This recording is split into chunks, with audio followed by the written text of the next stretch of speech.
মা ভবতারিণীর মন্দিরস্থল শ্রীরামকৃষ্ণদেবের লীলাভূমি দক্ষিণেশ্বরে একটা নতুন মন্দির স্থাপিত হলো। সেই মন্দিরটার 28শে অক্টোবর থেকে 9ই নভেম্বর পর্যন্ত অনুষ্ঠান চলবে।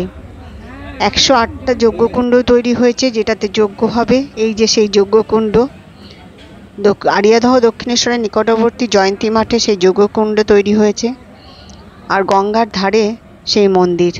মন্দিরটার নাম না বললেই নয়, কাঠিয়া বাবার মন্দির। কাঠিয়া বাবা হচ্ছেন একজন সিদ্ধ পুরুষ, স্বামী রামদাস কাঠিয়া বাবা মহারাজ। ইনি কোমরে কাঠের বেল্ট পরে থাকতেন, সেই থেকে এনার নাম হয়েছে কাঠিয়া বাবা।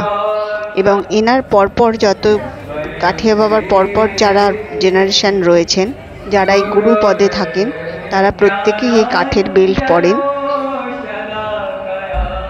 বাংলাদেশের সিলেটে এই কাঠিয়া বাবার জন্ম। কাঠিয়া বাবা একজন ব্রাহ্মণ পরিবারে জন্মগ্রহণ করেন।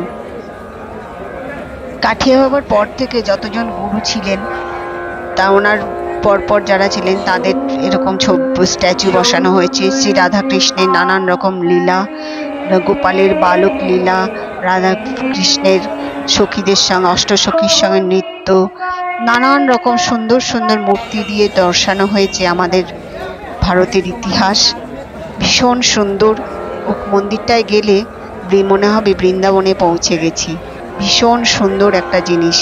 এরপর দক্ষিণেশ্বরে এলে অবশ্যই এই মন্দিরটা দেখে নেবেন, ভীষণ ভালো লাগবে। সত্যি কথা বলতে আমরা অত্যন্ত ভাগ্যবান। শ্রীরামকৃষ্ণ লীলাক্ষেত্রে আমরা বসবাস করি। ভাগীরথীর প্রতিটি পাড়ে পাড়ে তীর্থস্থান। দক্ষিণেশ্বর, সারদা মঠ, যমুনা মঠ, নতুন সংযোজন হচ্ছে কাঠিয়া বাবার আশ্রম। আরও অনেক ছোটোখাটো মন্দির, প্রতিটা কোনায় কোনায় মন্দিরে সমৃদ্ধ। ভীষণ ভালো পবিত্র জায়গা হচ্ছে আমাদের দক্ষিণেশ্বর আড়িয়াদহ। এরপর ঘুরতে এলে অবশ্যই এই আশ্রমটা দেখে যাবেন, ভীষণ ভালো লাগবে, এইটুকু গ্যারেন্টি দিতে পারি। ঈশ্বর আপনাদের মঙ্গল করুন, সুস্থ থাকুন, ভালো থাকুন। নমস্কার।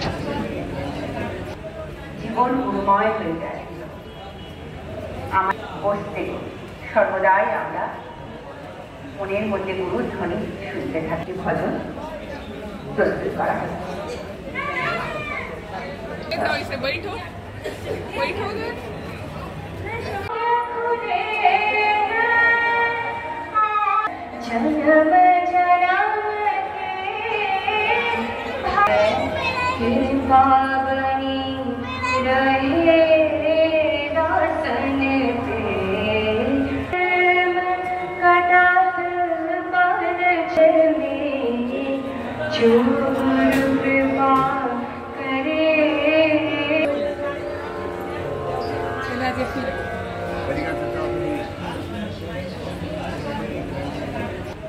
জীবন গুরুময় হয়ে যায়।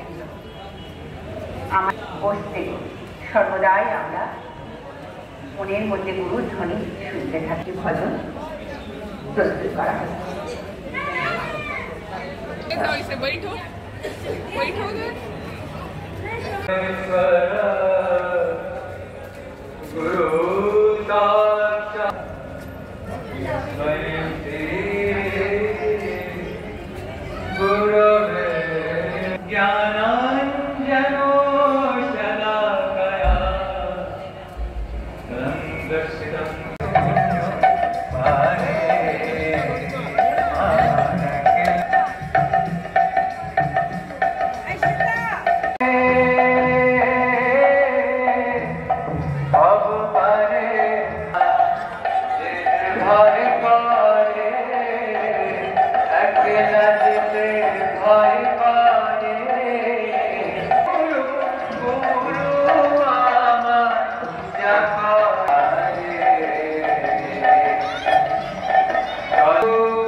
পছন্দের গান, সঙ্গে সঙ্গে নিশ্চয়ই আপনাদেরও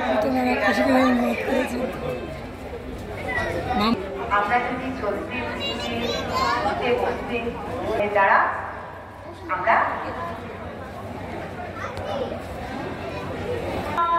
শ্রী গুরু জয় গুরু